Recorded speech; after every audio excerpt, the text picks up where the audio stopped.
I've seen a number of businesses over the years come in when the economy is booming, and as soon as it gets tight, they leave. And they say that's economically rational.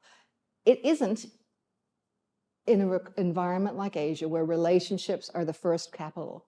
Because as soon as you do that, you're just saying, I don't care.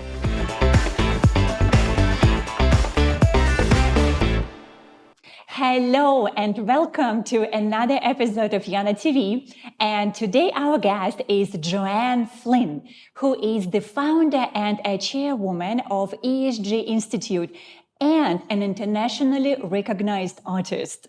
Joanne, I love the combination, business and art. I tell you, they're both creative.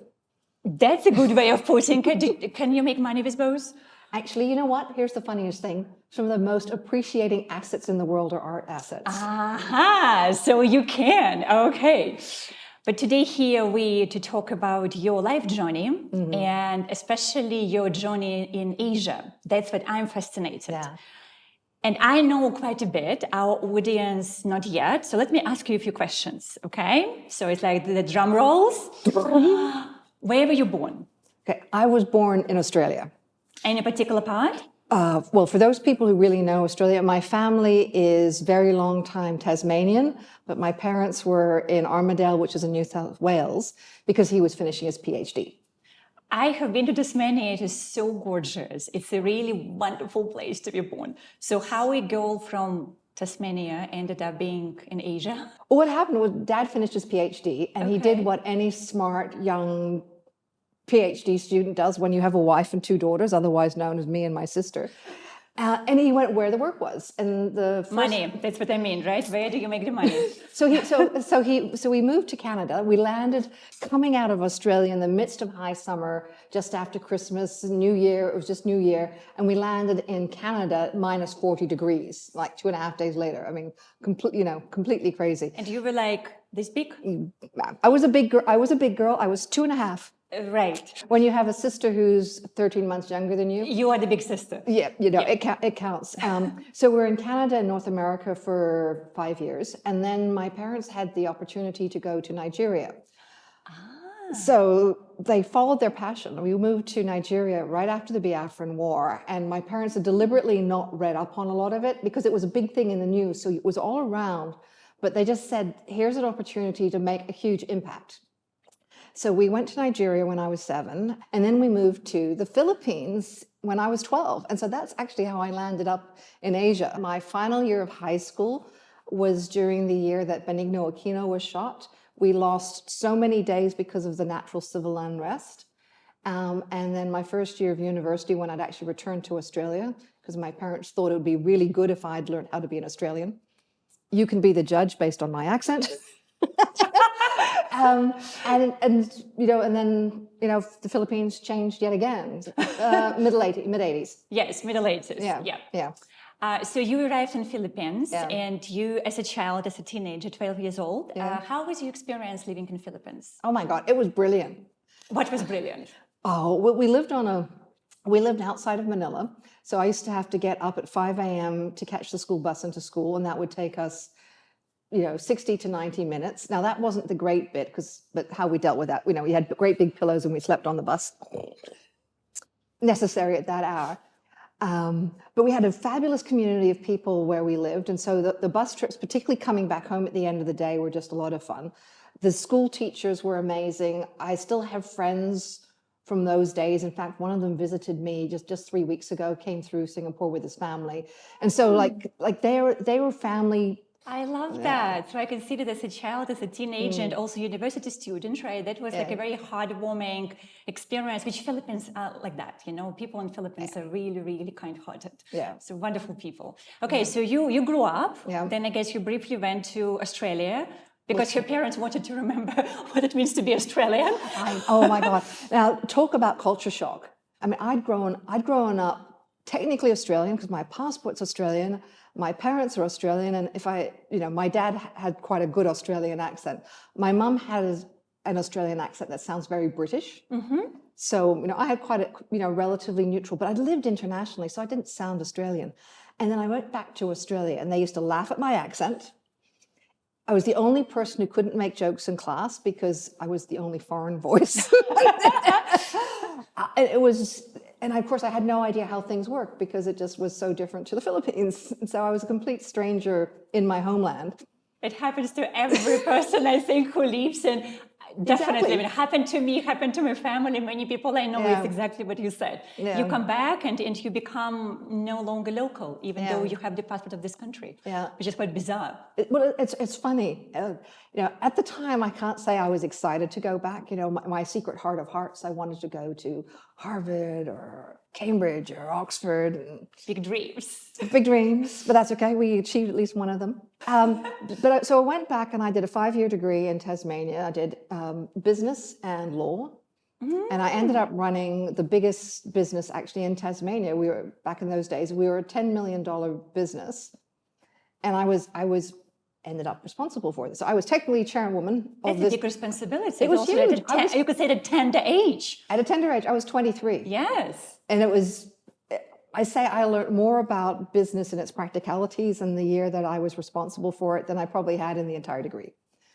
Yeah. But it was absolutely brilliant. We had this we had 264 rooms for housing scheme. We had the biggest bar in the state, the biggest entertainment venue. So it was quite a big, complex business in that. It was such great grounding. And then I left there and moved to Sydney. And I was with Accenture and then PricewaterhouseCoopers. That's a very good, serious, solid career from the very beginning. You're like, okay, corporate world. Bang! Yes, here I come. But the funniest thing is, so I joined the corporate world and I rapidly learned there's things that they are completely, at least in those days, bored with. Like, just do not mention this. This is boring. And, you don't want to bore people you're with, so you stop talking about things. So I pretty much found that all of my childhood, that part of my childhood is the piece that's adding so much depth and wisdom and experience into what I actually do now. Yes, and I know that because I know you, right? Yeah. I know that after then from Australia, you moved back to Asia, and that was Thailand, Yes. right? For the big job already. Oh my God. So now I'm curious about that because it was also interesting sort of era and time of business sharks and sort of very face-on difficult conversations. And so how was this experience for you? So I had just taken a job with PricewaterhouseCoopers and I get a phone call from my new big boss going, "We have an opportunity for you in Thailand." I like how they presented. I tell you, marketing 101, right? Yes. And I'm going, I've handed my resignation in. My only answer was, yes, I'll be delighted. I'd never been to Thailand. I had no idea. And I hadn't proven myself in a new company. And I was being sent across to run the biggest project I just sold. Fast forward 3 years, we're from the midst of the Asian tigers and that whole, the drive, the energy, the business that was happening, the way societies were changing. I mean, it was just a phenomenal period. And then the Asian financial crisis hit. And we went from soaring like phoenixes into crashing. Yeah. And I remember, because I was responsible for our financial services consulting practice. Mm-hmm. And so I remember literally having one day, we'd cut some invoices. By the time they were paid by our clients 3 days later, we'd lost 25% in the exchange rate. That, the market was crashing at that time. So it was really difficult. And then how do you hold a business together, teams together, and work with your clients so that you all get through the process? Was, when I look back on it, it was, I like to say I've earned my hair color. What was your biggest lesson from that period? The things that got our business through those tough times were relationships. They were people. They were committing to a small number of the right organizations, supporting them supporting us. And we basically deliberately kept each other afloat. So human connection. It was human connection above and beyond. People do business with people they like and trust. Well, even more than that, when times are scary and you've been around long enough to know that if you don't look after each other, there's no each other. There's no each other, exactly.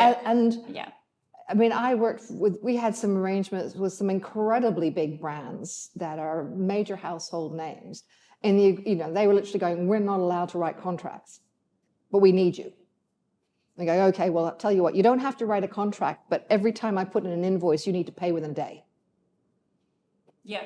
So I trust that you'll pay without a contract. You'll trust that I do the work. Thailand, Thailand, right? yeah. Thailand, you're working there. Yeah. What was your experience working with local people? Oh, brilliant. At first, it was I would say it was very discombobulating. Like I'd had all these things I'd learned about how to be a good manager and how to lead people in the West. Mm-hmm. And then I get into Thailand and I suddenly feel completely useless and incompetent. And then I started reading books on that in those days, some of the work around cross-cultural communication and different cultures started coming up. And I was lucky because I'd lived in so many places growing up. I kind of knew that in my bones. I had a lot of skills in adapting into different cultures. I just didn't have language that said I could do it officially in business. And so what the books did was they gave me the official scientific authority to do what I'd intuitively already learned through my entire 25 years growing up. And so I had these official things about, yes, this is what we're meant to, okay, great, now I can officially put this up because big blue chip companies like to know that there's science behind what you do. Yes. The cultural one, and then I found a cultural assessment process from Hofstede, and it was gorgeous. So what I found was that in Thailand, every single cultural measure that they had was different to the US and Australia. I think in Australia there was one and the same. And it was, so I'm going, no wonder me using that style, the Western style. It didn't work, yes. And then it gave me a way of talking with my team around what I was going to do that was different based on that. And explain also, right? And the language that is understood. Exactly. And so, and once, I enjoyed them because they're such gorgeous people, but having a structure that meant that I was going to be able to be effective in my role with them, for them to thrive and prosper, was brilliant. And like I was up in Thailand 3 months ago for some work that I'm doing, and I met up with 2 of my colleagues from back then, realized that I had worked it out and done a great enough job that they still wanted to stay in touch with me 25 years on. Again, It's human pretty cool. connection, right? Yeah. What you said, human factor. Yeah. I love that. Okay, so Thailand. Yeah. Then you moved to Singapore. So you want the real story or the official? Real story, real story. Exactly. I can hear you. So what happened was I'd been in Thailand for 5 years. I was running the business. So from a lot of metrics, I was fabulously successful. I was on an international package. Yay. I got paid very well and I had very little life. Yeah. It just looks really good on the outside. That said, as I've said, I learned an awful lot. So I had a massive amount of growing. But I hit a point, and I remember saying to my senior partner, the one who'd phoned me up earlier on, said, we have an opportunity for you. When he was in Thailand and visiting, because some conversations are better face-to-face than online, I said to him, Nick, I have a question for you. Should I resign? And the look on his face was just the look that's on Yana's face right now, by the way. Yeah, exactly. And I said to him, look, I need a change. I want to, I want to move somewhere else. And he's going like, so I'd basically put the question that way, saying, I am serious. This is not about a extended negotiation. So I'm either resigning or moving. Yeah. Right? One way or the other, change is happening. And I said to him, look, it's been wonderful here. I said, but think about it. Single white woman in Bangkok. And I said, I'd love to live in a city where I could get a date. Yes, I understand. Anyhow, so he was. I love the honesty here. And so 2 weeks later, he came back and said, we have opportunities, and gave me 3 different cities that we had openings in the business. Was Singapore one of them? And Singapore was one of them. Ah. Okay, so you came here. So I came here, which was literally Y2K. How was the experience coming to Singapore from Oh my God, coming to Singapore was, so I could read the language, I could speak the language. English, right? It helps. I could read the signs, Yes. which is, Thai script is gorgeous, but it takes a while to learn it. So, I was just going like, oh my God, this is so easy. And hey, some fabulous men came into my life. So far be it from me to complain whatsoever. Oh, okay. Okay, so there was a date and there was a relationship, which is nice to hear. Yeah. And then that was, I think, like a long time ago, because you were here for a very long time. Yeah. And then you continued doing the work here. And I know that at the beginning of your career in Singapore, you were focusing on what people call like a human development or executive development, Yeah. right? So for leaders and founders. Yeah. And I'm just, and again, given that it was maybe, I don't know, 20 years ago, I'm guessing. So Yeah. I'm just picturing a white Caucasian looking woman with blue eyes and white hair showing up in the office and goes, do you want to work on yourself? So how did that go? Because now it's wellness and personal development and leadership development. It didn't exist on that scale 20 years ago. So how did you become successful? So this is one of those ones, like that was the thing of knowing what the real piece that would create the magic for them would be, who did they want to become and change into? As leaders, as community contributors, as parents, as friends, like who do you want to be?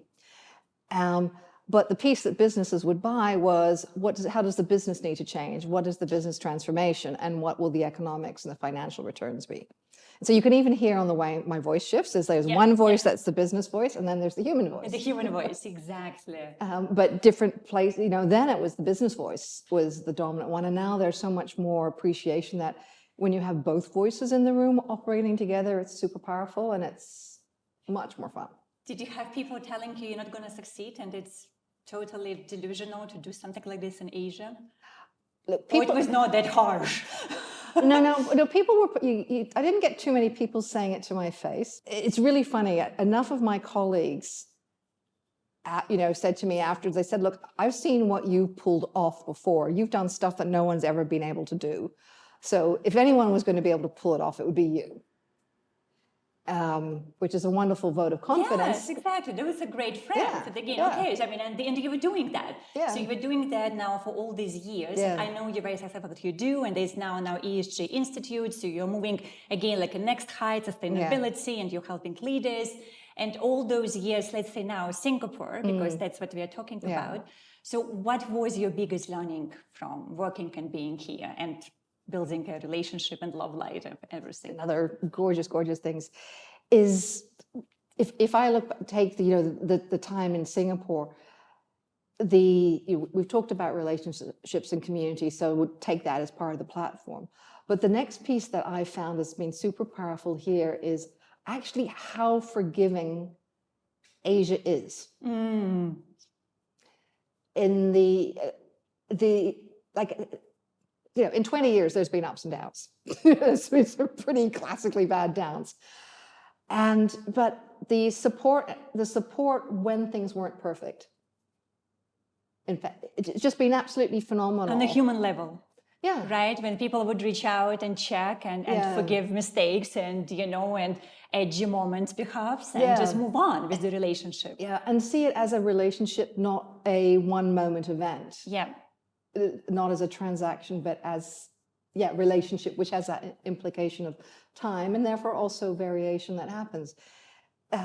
Because that mindset was not part of some of the other environments that I'd lived in. So if I look back on my time in Singapore, I could say that's something that I've seen hugely for myself and for others, but very much appreciated being on the receiving end and like to feel that there are people who could say that I've been that for them as well. It's so beautiful now that you said it. I'm also realizing for myself, it's also one of my biggest lessons in Asia. And particularly, I think Singapore, exactly that. Yeah. But I'm also, you could say, partially coming from a Western mentality, not forgiving culture. And people are not forgiving. Yeah. So I found in Asia, people to be more like long-term relationship focused, and it's okay to make mistakes. No one gonna kick you out. People still give you second chances. And that has been a really, really wonderful experience. Do you identify Australian, Asian, global? Like how Asian do you feel right now? Global, first of all. I do see, talk about, the planet is my home. Singapore is my home. It's been where I've lived for so long. But the funniest piece, I have a third home. And the funniest piece in this one is that I only realized that because my parents were actually in Boston. My dad was doing a degree at Harvard. And someone asked me, well, where's home? And my sister and I just said Boston. And people said, well, what's Boston like? I don't know, I've never been. I've never been. But because that's where mom and dad was. So my third home is actually where my family is, that relationship. I love that. I think it's true for all of us. Yeah. So we are our family. Yeah. So the final question for today, just to leverage on all your experience, now specifically message for Caucasian, or like in other words, white people like us, right, who are coming to Asia and would love to, build family here, have successful business. Like, what do you think they should be mindful of, should focus on, should avoid? Just a few ideas. I think taking from what we've spoken about is be aware it's long-term relationships here that make the difference. And to have a long-term relationship, one has to put the term in. So show up going like, my job is to build relationships, which means I show up in community, I do things in community. It might be professional associations, it might be chambers of commerce, it could be clubs, but show up and help other people. Because that's where people get that opportunity to go, I can trust and lean on you. Yeah, because you're here, I see you, you're consistently showing up. Yeah. Okay, so show up consistently, build relationship. Yeah. And stay through the downturn.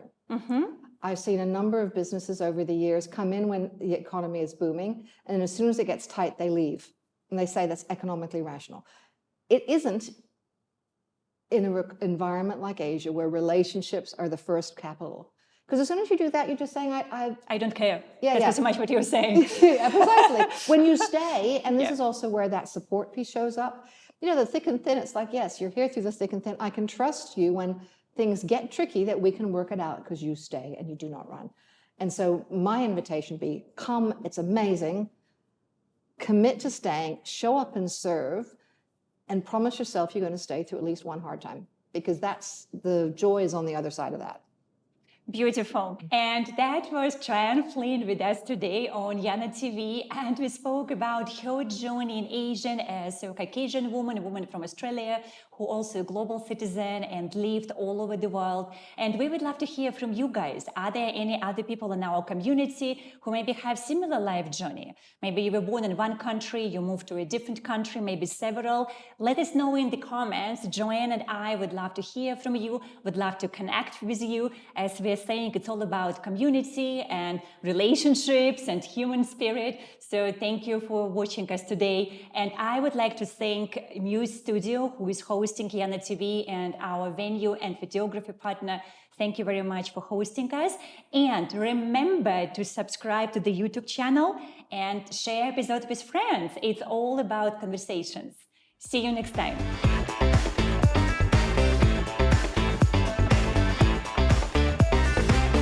Thank you so much. And that was Joanne Flinn on YanaTV. And we have a plane apparently above of us, right? So I can't say anything right now. So I will round up the moment plane passes. Excellent. And that's going to go in blooper. Exactly. Plane number 2 coming in at all the dramatic moments.